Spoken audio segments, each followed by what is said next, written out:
Hey guys, welcome back to the channel. We're finally going to do a full walkthrough of the camper. It's 100% complete and we've been living out of the last 3 weeks traveling the west, and really excited to show you all of it 100% complete and together.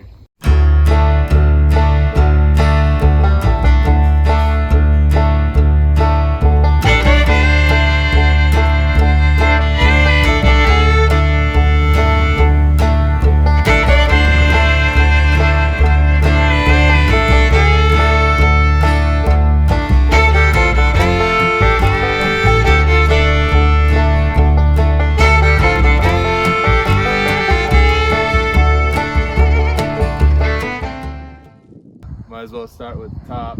We got plans that I got from Ripcord. Big shout out to that guy. He's a total savior with the top of this project. If you haven't checked him out, he's got full plans of his entire build. Rest of it's obviously much different, but the top you can just build a rooftop tent with, and it's all bolt together 80-20 extrusions, and you can bolt literally anything to the side. Bolt anything you need onto them. We got the bubble levels, obviously the shower, and they're super nice to use. The canvas was one of 3 things that I cannot take credit for on this camper. Huge shout out to Phil Loeper. The guy did an absolute wonderful job. We couldn't be happier with it. So the front, we got a flap with reflection holes, I suppose you would call them, for, you know, driveways. And inside we got little holes for them to stick into, and then we just literally put them straight into the slot. The 80-20 works out pretty good as long as it's not too windy. And you got yourself a nice flap. You can look out at the nice view with the plastic window there. So that worked out really good. And then on each side we have both screen zipper and the outside zipper, and then the bottom of each side is Velcro. Alright, so now I'll talk about what took by far the longest time of the entire build. Many hours went into trying to figure out how to convert something that probably should have been converted into what you see now. So we started off with a Harbor Freight ladder rack, and chopped almost everything off of it. Chopped the top part that looks like the other side of Santa's sled, and left us with just the main frame. And then we had to build out the flat part so that we could build the 80-20 extrusions onto it. So what we did there was put C-channel, I believe it's 1.5-inch C-channel, all the way around. We had to space it with metal in multiple places so that it was level, and a lot of welding and time went into this part. The panel itself is plywood, and we use the factory mounts here and here from the actual Harbor Freight ladder rack to mount those, and then we made custom brackets here and on both bottom sides. And this thing is absolutely built like a brick shit house. We've been in 70-mile-an-hour winds in Kansas, driving down an interstate going 70, so she has not moved one bit. And honestly, all the work that went into making sure it was built up really worked out great. I always wanted to do portholes in a camper, obviously, because I work in a ship and it kind of just felt right. So I got these really cheap portholes off Amazon, and all I did was cut out a screen, and then I put the outside piece of the porthole right over that, and that worked out really good. And it turns out that it kind of serves 2 purposes. One, obviously for the bugs, we leave it open all the time. We're living in here, so there's always, you know, wet towels and wet bathing suits. All our dirty laundry is always in there, so, you know, a stink can really just fester in there. And with these portholes, we just leave them open while we're driving, and we haven't had even a little bit of stink. Not at all. So that's been quite nice. And the second purpose is when you're walking by, the porthole, or the screen actually kind of prevents people from being able to see in. Surprisingly, I didn't really think that was gonna be a thing, but worked out really good.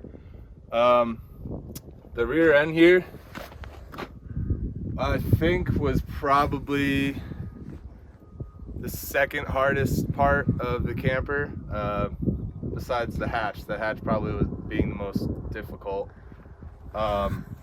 This took a lot of time just because you're making a circular tube square, and trying to build a flat surface to build the hatch off of. But honestly, it couldn't have turned out any better. Throughout this whole project, I learned more than I've ever learned doing anything, just from trial and error and learning from someone who has a lot of experience doing something like this. So can't really complain as far as all the time and effort that went into building parts like this, because of what I was able to take away from doing it. So the bed liner on the outside is second of three things I can't take credit for on the build. I had a local professional painter, Rothrock, do the bed liner, and honestly it was a really good decision because it turned out absolutely perfect. I could have never in a million years done anything remotely close to what he was able to do. Watching the actual process of him doing it was really cool, and it was a total conversion, and probably the biggest change that we saw in the camper as far as looks, and it really starting to come together. So that was really cool. So on this side is where obviously we get all the smiles.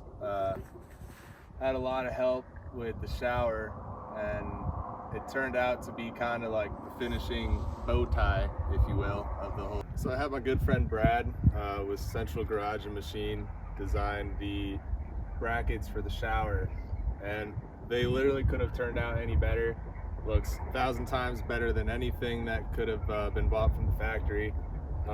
He used a plasma cutter to pretty much cut out an origami bracket and then weld it together, and then he used diesel exhaust clamps for the actual shower itself.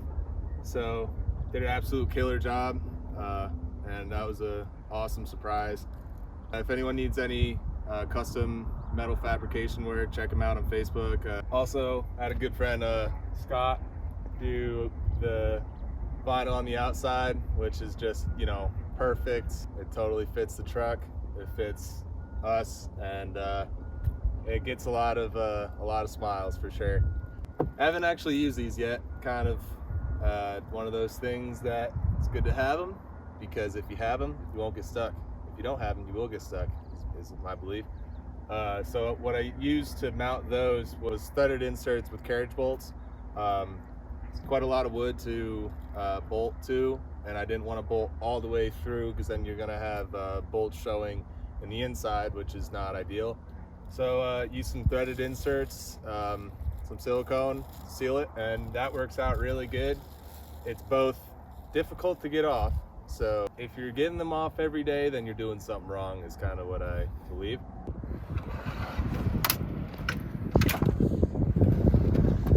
Boom!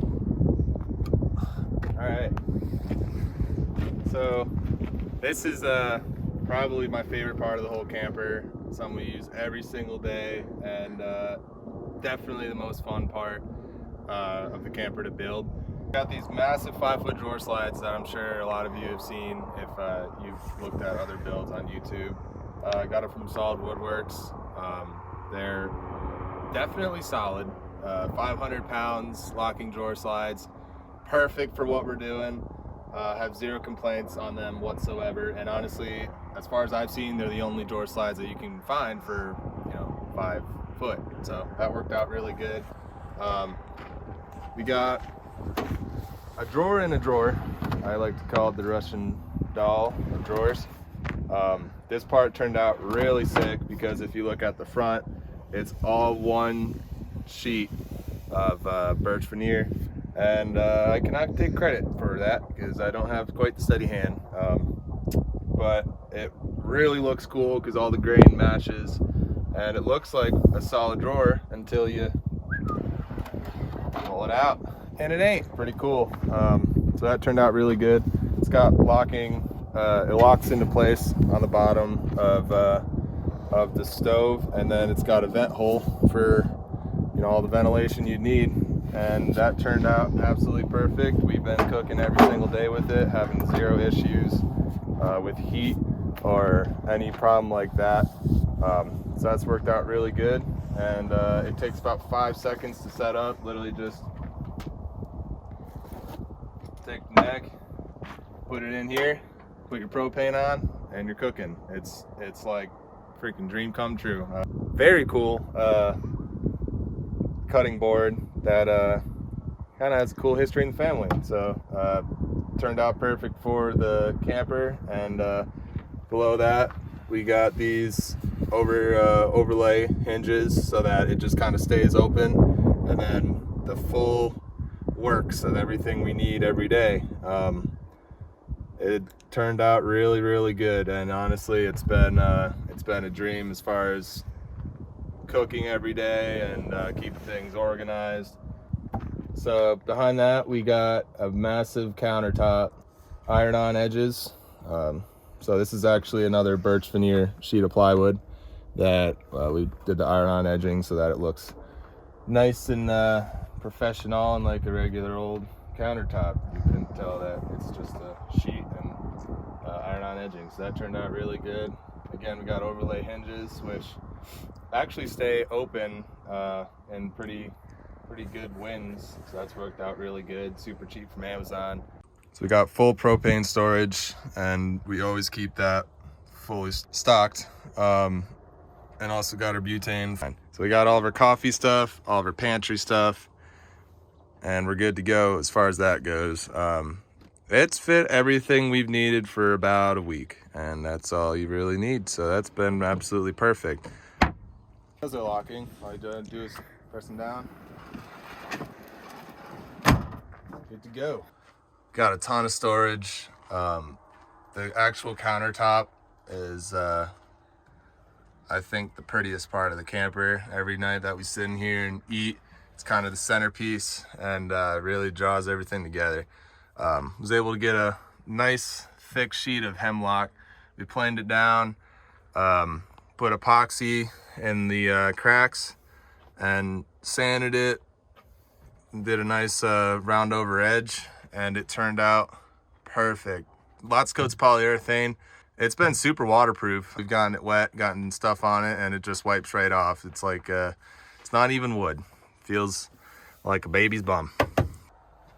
So we got the flush face cabinet here. Turned out really cool.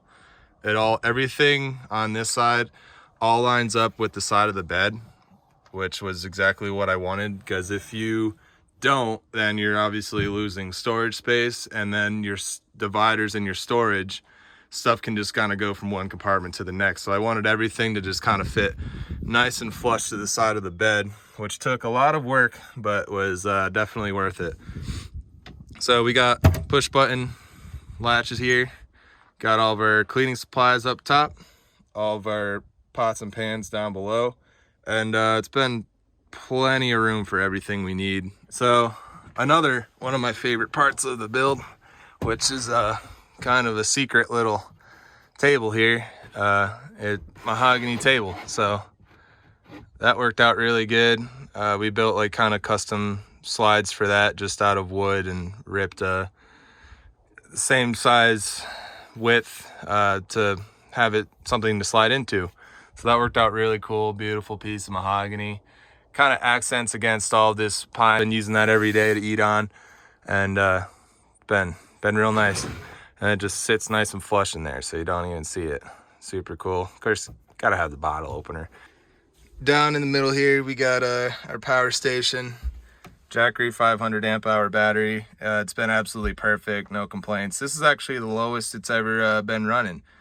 So we've been able to keep it charged off the truck every day, and have had zero problems there, running our heat, electric, all of our charging cables, literally everything off of it. And yeah, we've had zero issues with it. Keep all of our electronics down there. And then we got all of our miscellaneous deep well storage, goes all the way to the bottom. So we keep all of our camp gear down there. Then on this side, we got kind of miscellaneous junk storage. Just cut out some holes in the top of the drawer behind the wheel well. And that's been nice to just throw stuff that we don't really use that often. Most of the campfire supplies and stuff like that. So that's been perfect for that. So we got all of our national park stickers going, and it's hard to tell, but tons of room up here. It's been an absolute dream. The actual section of part that we're sleeping on is a removable piece that I just used 5/8 inch plywood, and got this locking pin here. Pull that up, and then you can move it wherever you want. You can move it all the way forward, push this forward, and have all this room for activities. So I haven't really used that much just because we're always in and out, and we like to keep the bed nice and done and ready to go to bed when we're done on a long day of hiking. But it's nice to have, and it's something I really wanted to have in a camper, just big old bed so that you can have a removable piece like this to just kind of put it where you need it. So that's been super neat.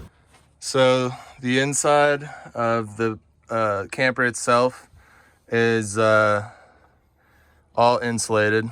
I built a frame inside the panel itself so that I could, both for two purposes. One, so that I can mount anything on the outside, and the second, so that I can fit about 1/2 inch of insulation, and that worked out really good. We got the tongue and groove cedar, and our final touch that we did just before the trip was adding lights, which really has been absolutely splendid. We got all the different modes: green, blue, white, orange, yellow, blue, purple, and of course you gotta have your dance modes, you know. All the different dance modes. You can have a dance party in here. Makes it really homey at night, and it shines directly down onto the countertop, so it makes the countertop shine. So the bottom here is pretty much a makeshift futon. We got this removable piece and our two cushions over here. So what we've been doing is, when it's really cold, we camped in Colorado for a week for some spring skiing. It got really cold, so we couldn't sleep up top. Slept down here, and it's honestly the same exact size as up there. Pretty much probably a twin.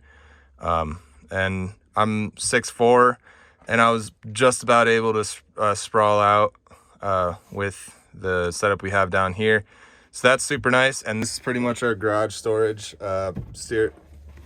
We got a full ski bag, all of our firewood, 2 gas cans, water, toolbox, and our seats. So super cool to have like a place to just kind of stuff all your gear and not have it where you're living, which was kind of the plan. I always wanted to have something like that because we're very active people, and we always have a lot of gear with us, and moving gear from here to there to there to here is always kind of a pain. So that's everything in the inside. And then probably, it's very dirty right now, but probably the most I'd say difficult part of the whole camper was the hatch itself. So the hatch was totally 100% custom made. Had a lot of help with this part. We took measurements of the camper itself, and then had a friend, Scott, design the whole layout, all the angles, everything, all the measurements, everything we would need on CAD, so that we were able to blow those up into the actual real size images and be able to cut the angles we needed on each side. We used 8 channel, believe, 1/8 inch H channel, and then this is 1/8 inch plexiglass. Couldn't find tinted plexiglass anywhere in the freaking US right now. So I had to get regular plexiglass, and then we used a static cling tint, but it turned out good as far as keeping privacy, and I really like the look of 5% tint. So that turned out really good. Got a piano hinge up top. We got these really cool custom brackets, again by Brad over at Central Garage and Machine. Just in case, you know, don't know which truck is ours, we can take a gander there. And then we got the Southco latches that Go Fast campers use, which lock and are super nifty. Really like those. And the last thing, Brad helped us with these. Otherwise, honestly, I have no idea how we would have done it.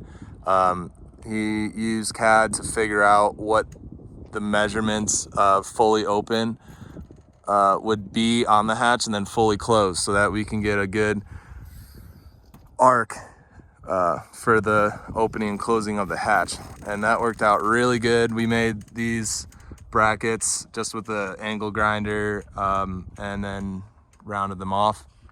And then same thing with these in the inside, and that turned out absolutely perfect. Couldn't be happier. Swings up like whoo, real nice and fast. So yeah, that's the whole tour, and thanks for watching. And if you have any interest in seeing any of the individual parts of the camper, you can go back to the previous episodes, and we walked through literally everything that we did from the start of the rig. So appreciate you watching.